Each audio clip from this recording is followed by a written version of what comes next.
자, 한번 따라합니다. 세상에서 신자로서 살아가려면 이런 제목으로 은혜를 나누겠습니다. 우리가 살아가는 세상은 우리 신자들에게 그다지 호의적이지 않습니다. 호의적이지 않아요. 그러다 보니 우리 신자들은 신자라는 정체성을 지키면서 다소 손해를 보며 살아가든지, 그것이 아니라면 신자라는 정체성을 포기하며 즉 세상에 동화되어만 살아가야 할지 양자택일을 해야 되는 거예요.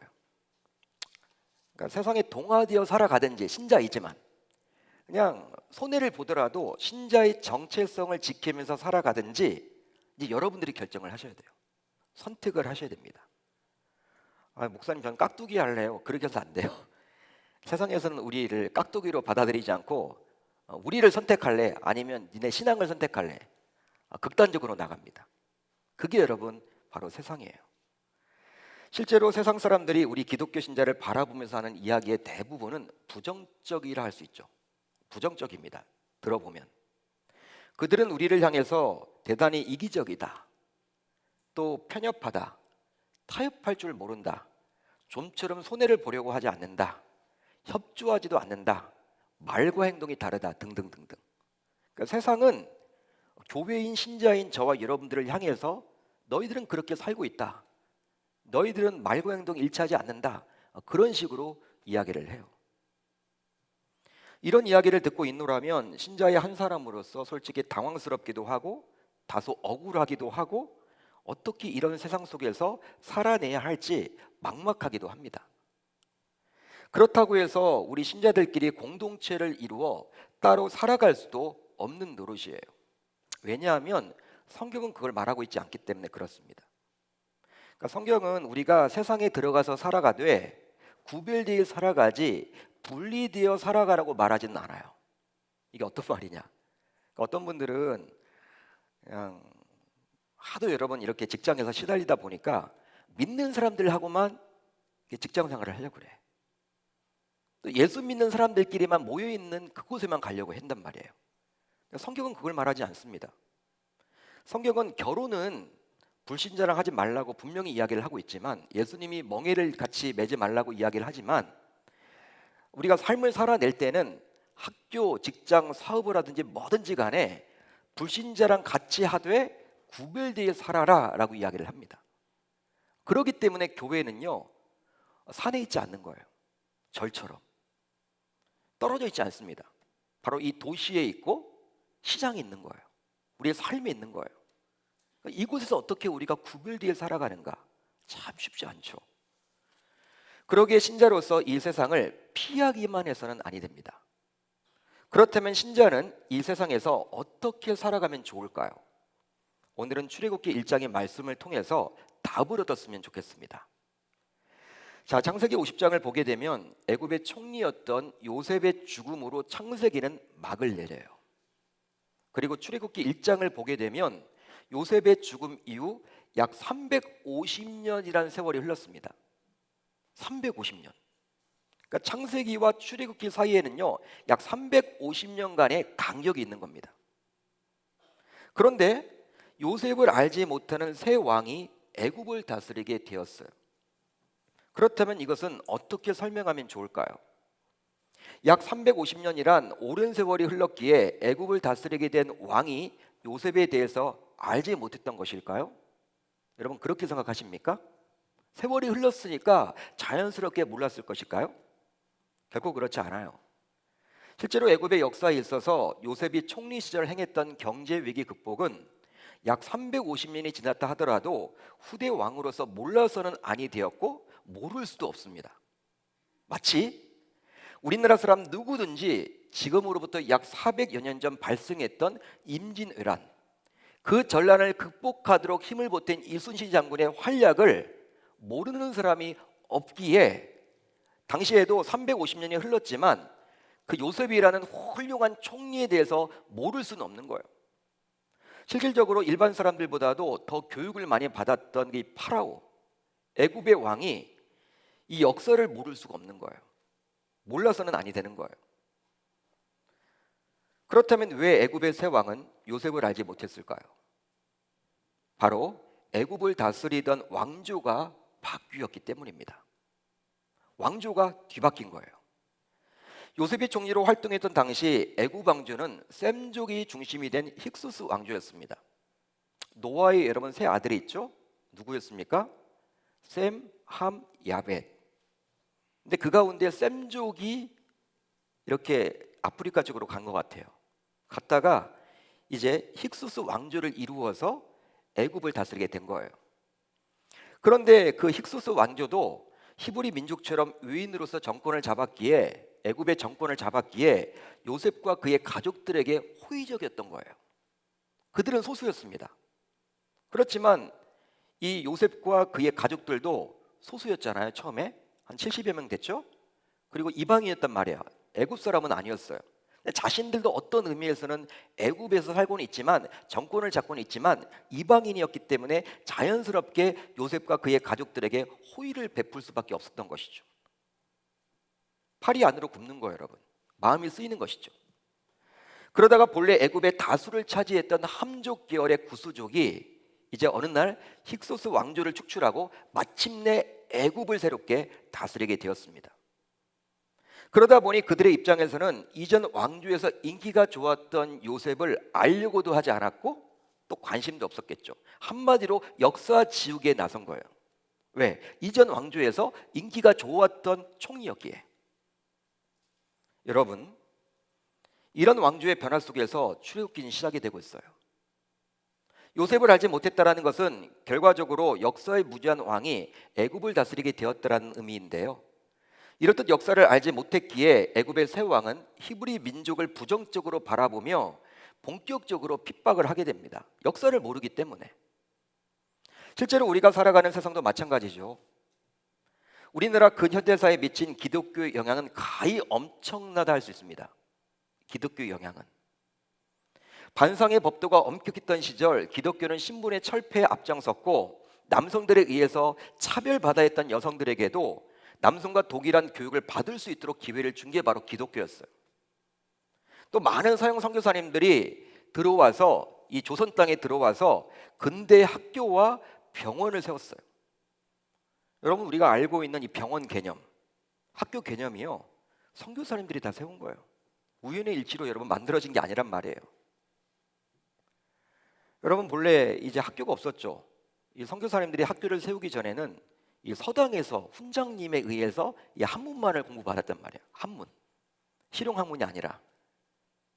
그러다가 여러분 이제 선교사님이 오셔서 학교를 세우고 또 병원을 세워서 삶의 질을 확 드높였죠.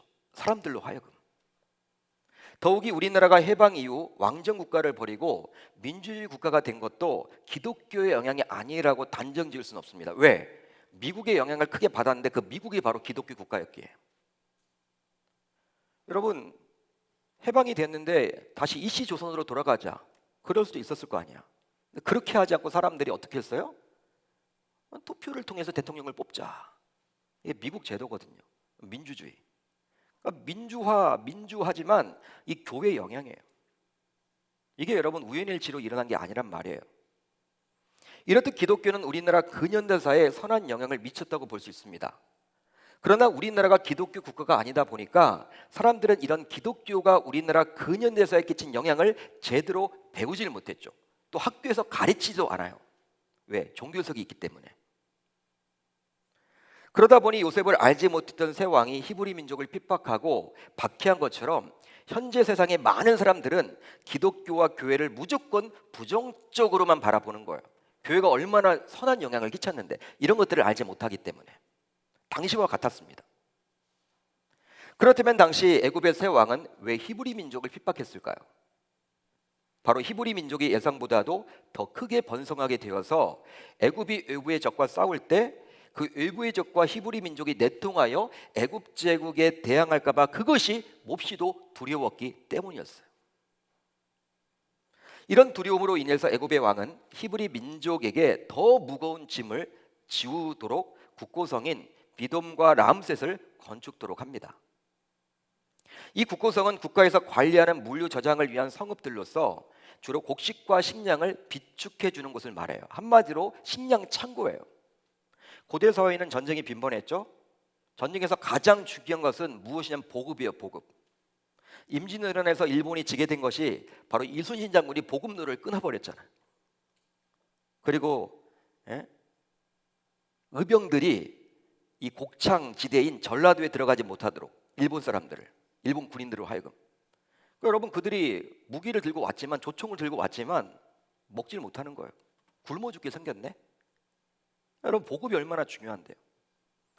애굽의 보급 창고, 이 식량 창고를 짓도록 한 거예요. 애굽 사람들을 동원해서. 즉 이런 대규모 공사를 강행해서 히브리 민족의 번성을 막으려고 했던 것이죠. 실제 그렇습니다. 힘든 노동을 시키면 일에 지쳐서 아기를 낳고 키울 엄두를 내지 못하죠. 여러분 집에 돌아왔어요. 늦게 여러분 돌아왔어. 얼마나 여러분 계속해서 노동을 했는데 집에 돌아오면 자기 바쁘지 아내랑 상의해서 애를 언제쯤 낳고 어떻게 키우고 어떻게 계획을 세우고 하지 못한단 말이에요. 왜? 다음 날 또 일찍 나가야 하기 때문에. 고된 노동 때문에. 여러분, 애굽의 왕은 그렇게 하면 이제 히브리 민족은 자연스럽게 소멸될 거다, 애기 낳지 않을 거다, 그렇게 생각을 했던 거예요. 그래서 그렇게 노동을 시킨 거예요. 노동을. 그렇지만 놀라운 일이 벌어졌습니다. 바로 히브리 민족이 학대를 받으면 받을수록 번성하여 나갔기 때문이죠. 자, 1장 12절. 그러나 학대를 받을수록 더욱 번성하여 퍼져나가니 애굽 사람이 이스라엘 자손으로 말미암아 어떻게 했다? 근심하여. 이런 상황에 처하게 되자 애굽의 억압도 더욱더 심해져만 갔습니다. 자, 13절 14절을 보시면 중노동을 가리키는 엄하게라는 단어가 각각 나와요. 자, 13절. 이스라엘 자손에게 일을 엄하게 시켜. 엄하게. 또 14절 하반절. 그 시키는 일이 모두 엄하였더라. 이 엄하게라는 단어의 원어적인 의미를 보게 되면 몸을 망가뜨릴 정도의 심한 중노동을 말합니다. 혹시 여러분 이런 노동을 해본 적이 있으세요? 야, 이렇게 했다간 죽겠다. 내가 이렇게 노동을 했다가는, 이런 일을 했다간 내가 죽겠다. 하늘이 막 노랗게 보이고 나 쓰러지겠다. 여러분 이런 노동 해봤어요? 당시 여러분 이스라엘 백성들이 이러한 노동을 당하게 된 거예요. 이스라엘 백성들은 흙 이기기와 벽돌 굽기뿐 아니라 농사와 여러 중노동에 강제로 시달리고 동원되어야만 했습니다. 또한 토목공사와 여러 부역에 시달렸으며 심지어 대대로 살아왔던 고산 땅을 떠나서 여러 애굽의 지역을 다니면서 농사를 지어야만 했어요. 한마디로 애굽 사람들의 노예가 된 거야. 여러분 이제 일꾼이 필요하면요 누구를 불러요? 히브리 민족을 부르는 거야. 이스라엘 백성들을 불러서 그냥 무조건 시키는 일을. 그런데요, 저와 여러분들이 살고 있는 이 세상도 마찬가지예요. 이 세상은 신자인 교회가 잘 되고 부흥되는 것을 가만두지 않습니다.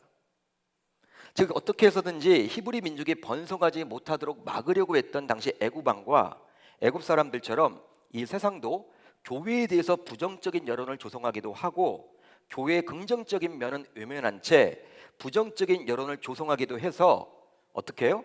교회에 대한 좋은 이미지를 자꾸 사람들로 하여금 없어지도록 만들어요. 그러니까 교회에 대한 사람들의 이미지를 어둡게 만든단 말이야.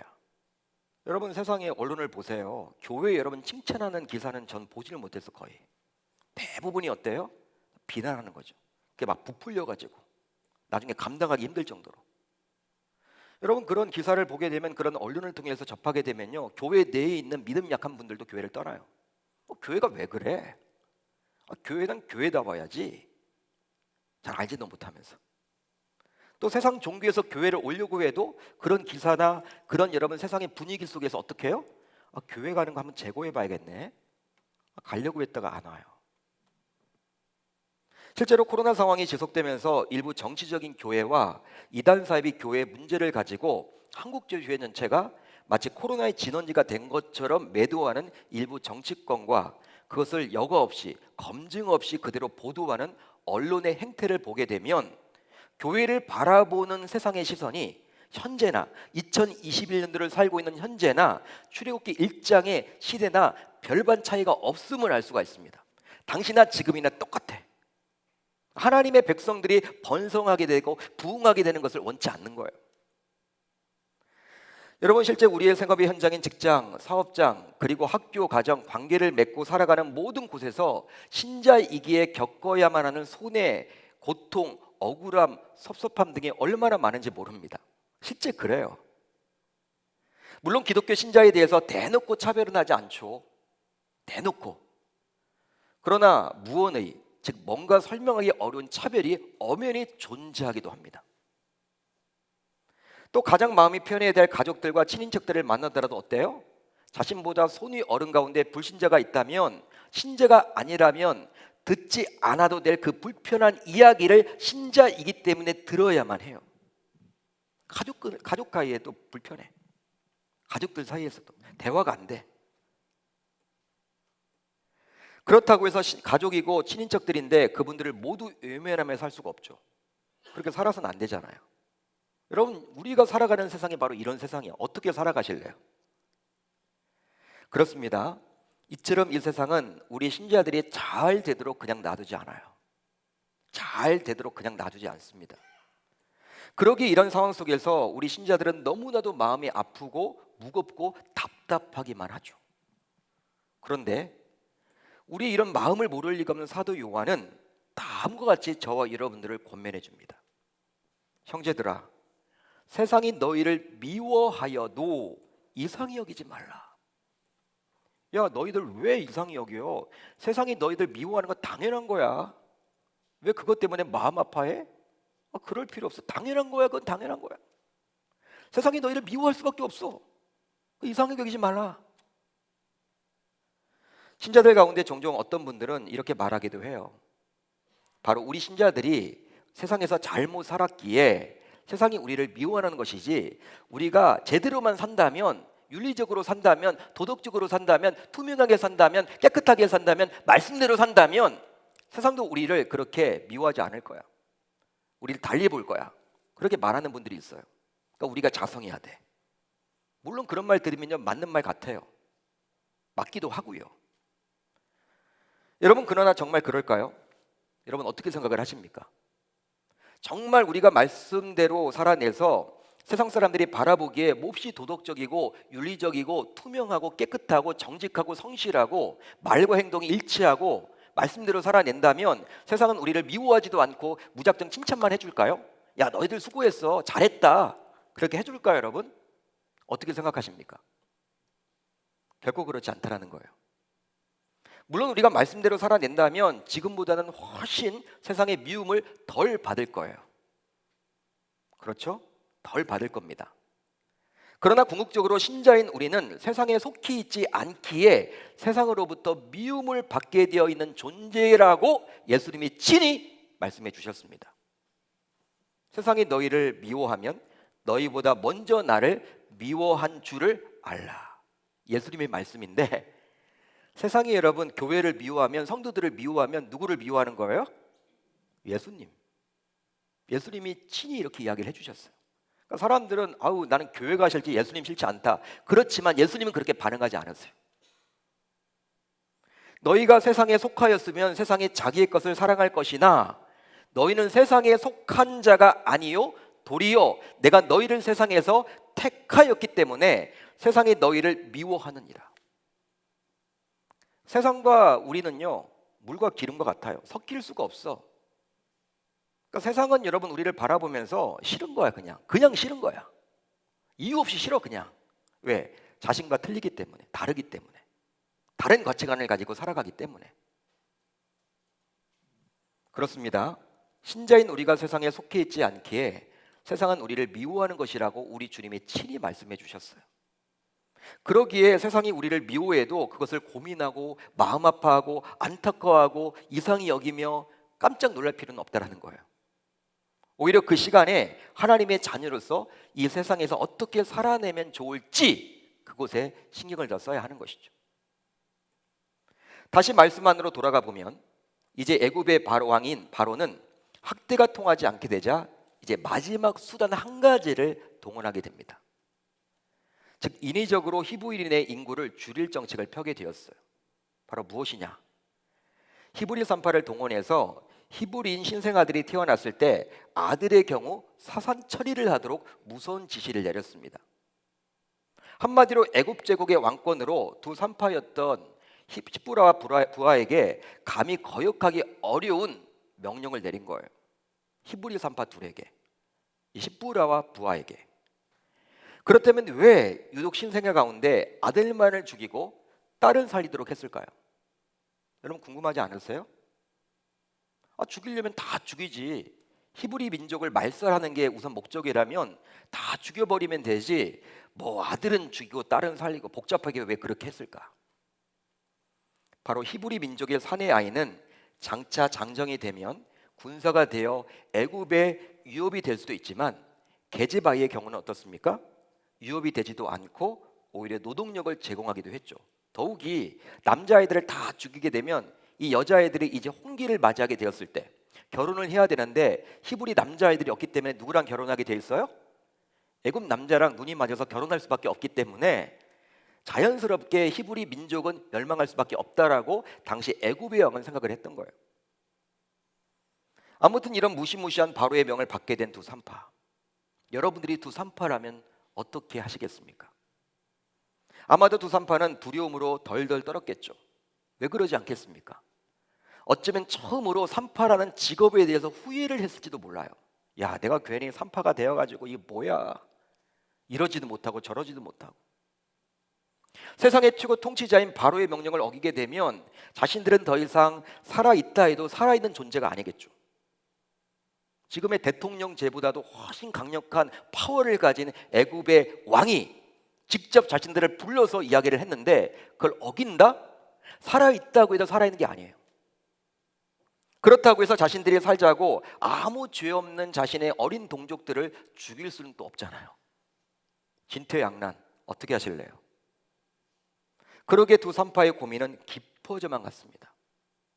여러분, 우리들도 삶의 터전에서 두 산파처럼 동일한 고민을 할 때가 참 많아요. 어떤 결정을 내리지 못하고, 특별히 사업을 하든 직장을 다니든 먹고 살아야만 하고 자녀를 양육해야 하는데, 내가 벌어서 우리 가족들이 살아야 하는데 신앙의 양심과 대치되는 직장 상사의 요구, 이거 해서는 안 돼. 내 직장 상사가 시키네. 안 한다고 했다가는 잘려. 직장에서 나가야 돼. 찍혀. 승진도 막혀. 혹은 거래처의 어떤 불이한 관행 등을 요구받기도 하죠. 그럴 때면 아마도 두 산파처럼 밤잠을 이루지 못하고 입맛도 없고, 야, 어떻게 해야 되지? 피를 말리는 것 같아요. 피를 말리겠죠. 막막할 거예요. 그런데 이런 상황 속에서 두 산파는 이제 다음과 같이 결정하고 행동했습니다. 애굽 왕의 명을 어기고 남자 아기들을 살린지라.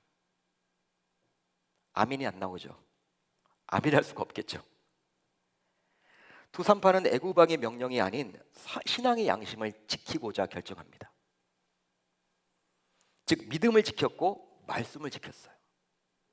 한마디로 세상의 요구, 관행, 방법이 아닌 하나님의 말씀대로 살아가기로 작정을 한 거예요. 이렇게 하게 되므로 어쩌면 왕의 명령을 어겼다라는 이유로 두 산파는 죽을 수도 있습니다. 그리고 수십 년 동안 해왔던 그 산파의 역할에서 해임당할 수도 있어요. 해임당할 수도 있단 말이에요. 그러니까 직장에서 잘릴 수도 있고요. 직장을 여러분 그만 이제 더 이상 못 다닐 수도 있고요. 또 사업도 했던 사업을 접어야만 해. 죽지는 않더라도 크나큰 손해를 감수해야만 했던 게 바로 그 당시의 산파였어요.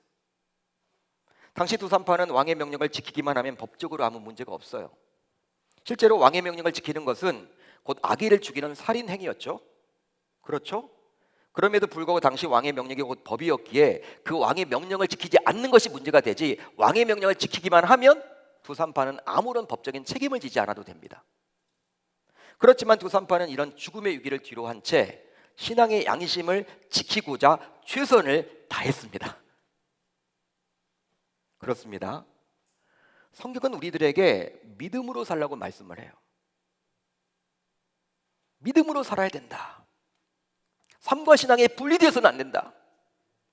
교회에서의 신앙과 삶에서의 신앙이 일치되어야 한다. 교회에서는 아멘 아멘 하고 밖에 나가서는 오맨오맨해서는 안 된다. 동일하게 살아라. 말씀대로 살아라. 성경은 그걸 이야기해요. 그러나 세상은 어떻습니까? 우리들에게 살라고 말을 하죠. 야, 너희들 살아야 돼. 살아야 돼. 근데 말씀대로 살려고는 안 해요. 야, 사는 게 중요하지. 버텨야지. 세상의 관행 따라가면 많은 유익을 얻고 이익을 얻고, 야, 다른 교회 다니는 누군가는 다 그렇게 하는데 네가 뭐가 유별나다고 그렇게 안 하니? 예? 다른 교회 다니는 집사라고 하지만 다 해. 그게 관행이야. 그렇게 하지 승진해. 야, 그렇게 하지 사업할 수 있어. 너 그렇게 해서 사업할 수 하겠어? 예? 세금 제대로 내고 나서 뭐 사업을 할 수 있겠어? 아우, 남는 게 뭐가 있어? 여러분, 세상은 그렇게 타협을 하도록 우리들에게 이야기를 해요. 하나님은 어떻게 이야기해요? 말씀대로 살아라. 믿음으로 살아라. 정직하라. 성실하라. 말씀이 나와 있는 그대로 살아라. 삶과 분리된 신앙이 아니라 삶과 일치된 신앙으로 살아라. 여러분, 그런데 우리는 너무나 답답하죠. 그런 현실을 바라보면서 세상의 이야기에 귀를 기울이고 싶어요. 솔직히. 왜? 그렇게 하면 편하니까. 세상은 타협을 하래요. 자꾸. 야, 교회에 너 사업 성공해서 교회 11조 많이 하면 그 교회 유익이야. 아마 목사님도 더 좋아할 거야. 타협해. 타협해. 이거 해야 돼. 해야 돼. 이거 해도 누가 뭐라고 안 해. 다 이렇게 사는데 뭐. 이게 승리하는 길이야. 즉 말씀대로 살려고 말하지 않습니다. 세상은. 그렇다면 두 산파가 이리 결단할 수 있었던 이유는 과연 무엇 때문일까요? 바로 여호와를 경외했기 때문입니다. 아멘. 출애굽기 1장 17절. 그러나 산파들이 하나님을 두려워하여 애굽 왕의 명령을 어기고 남자 아기들을 살린지라. 하나님을 두려워했다. 그렇습니다. 두 산파는 하나님을 경외, 즉 두려워했어요. 이 말은 눈에 보이는 절대 권력자인 애굽의 바로보다 눈에 보이지 않은 만왕의 왕인 여호와 하나님을 더 두려워했다라는 거예요. 애굽의 바로도 두렵죠. 그렇지만 그보다 누가 더 두려워요? 하나님을 두려워했던 게 바로 누구였다? 두 산파였다라는 거야. 그리했기에 세상의 권력자인 바로의 눈치가 아니라 하나님의 눈치를 보고 하나님의 뜻을 살펴서 히브리 남아들을 살릴 수가 있었습니다. 한마디로 두 산파는 하나님을 경외한 까닭에 이스라엘의 번성을 원하시는 하나님의 뜻을 거슬러 히브리 남자 아이들을 죽일 수가 없었던 거예요.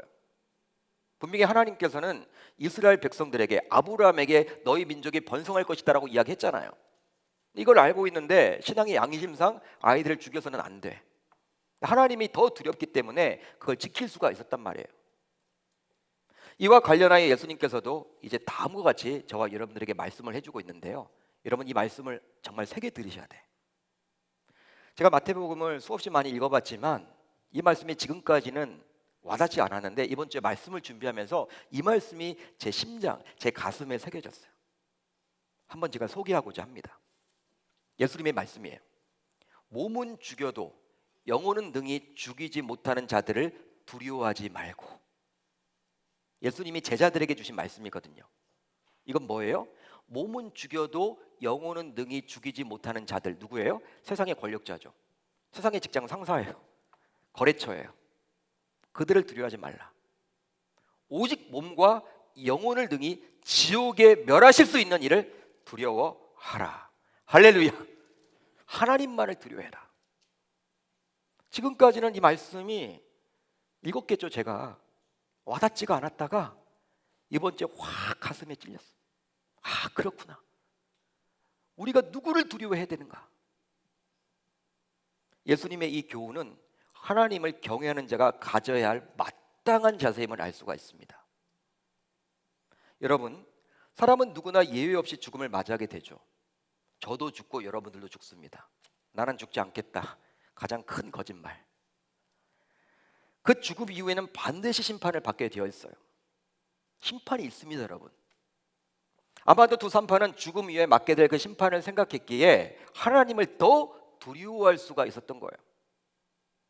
실제로 바울도 로마 감옥에서 죽음을 앞두고 있었습니다. 즉 바울은 로마 황제의 명에 의해서 언제 죽을지 모르는 상황, 즉 하루하루 무서움 속에서 살아야만 했죠. 사형 언도는 받았어. 근데 언제 죽을지는 몰라. 자기에게 다가오는 노마 지하 감옥에 갇혀 있는데 자기에게 다가오는 뚜벅뚜벅 다가오는 그 발걸음 소리만 들으면 야 이제 죽는 건가? 야 오늘 밤 넘겼네. 이제 동이 트면 오늘 또 죽는 거 아니야? 여러분 얼마나 힘들겠습니까? 죽이려면 빨리 죽이지. 그러나 장차 자신이 서게 될 심판을 떠올렸어요. 하나님 앞에서. 따라서 당시 로마 황제보다도 하나님을 더 두려워했기에 바울은 끝까지 세상과 타협하지 않고 그런 두려움을 이겨낼 수가 있었습니다. 바로 다음의 구절을 통해서 바울의 마음을 확인할 수가 있는데 제가 소개합니다. 전제와 같이 내가 벌써 부어주고 나의 떠날 시각이 가까웠도다. 죽음을 예견하고 있는 거예요, 바울이. 나는 선한 싸움을 싸우고 나의 달려갈 길을 마치고 믿음을 지켰으니. 뭘 지켰어요? 믿음을 지켰으니 이제 후로는 나를 위하여 의의 면류관이 예비되었으므로 주 곧 의로우신 재판장이 그날에 내게 주실 것이며 내게만 아니라 주의 나타나심을 사모하는 모든 자에게도 이라. 아멘. 아멘. 바울은 이걸 붙들었던 거예요. 내가 죽음 이후에 하나님의 보좌 심판대 앞에 섰을 때 나는 믿음을 지켰기 때문에 하나님이 나에게 의의 면류관을 줄 거야. 씌워줄 거야. 그걸 여러분 기대했기 때문에 타협하지 않았어요. 따라서 우리들 모두 세상에서 신자로서 당하는 환난, 고통, 아픔, 괴로움 등이 있을지라도 오늘 말씀에 나오는 두 산파와 사도 바울처럼 죽음 위에 있을 심판을 떠올리며 세상보다 하나님을 더 두려워하는, 즉 하나님만을 경외하는 멋진 주의 종들이 다 되실 수 있기를 우리 주님의 이름으로 축원합니다. 축원합니다.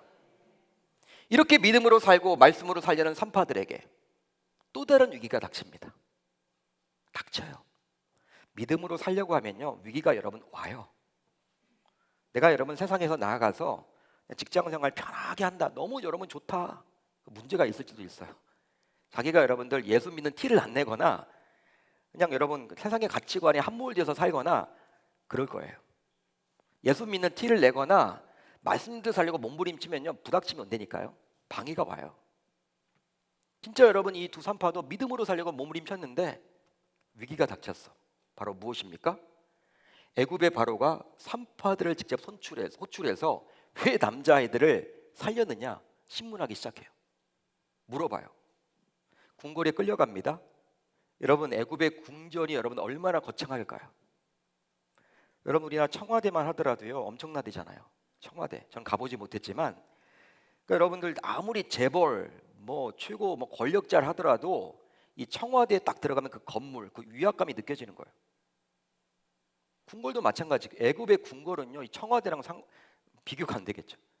여러분 거기 끌려가는 거예요. 왕이 직접 물어봅니다. 그때 산파들도 사람이기에 얼마나 여러분 무서웠겠습니까? 벌벌 떨었겠죠. 여러분 이 산파들 그런 두려움 속에서 이제 마음을 가담고 이제 바로에게 이런 대답을 해요. 히브리 여인이 애굽 여인과 같지 아니하고 건장하여 산파가 그들에게 이르기 전에 해산하였더이다. 실제로 히브리 여인들은 당시 바로에 의해서 항상 중노동에 시달렸기에 집안에서 머물며 살던 애굽 여인들과는 달리 건강한 육체를 가지고 있었습니다. 여러분 평소 여러분 운동을 많이 했던 분들은 애도 잘 낳잖아요. 이 말은 사실인 거예요. 그렇지만 이걸 여러분 바로도 알았어. 그렇지만 바로가 이미 화가 여러분 머리끝까지 났잖아요. 심기가 불편하단 말이야. 자기 생각대로 안 되다 보니까.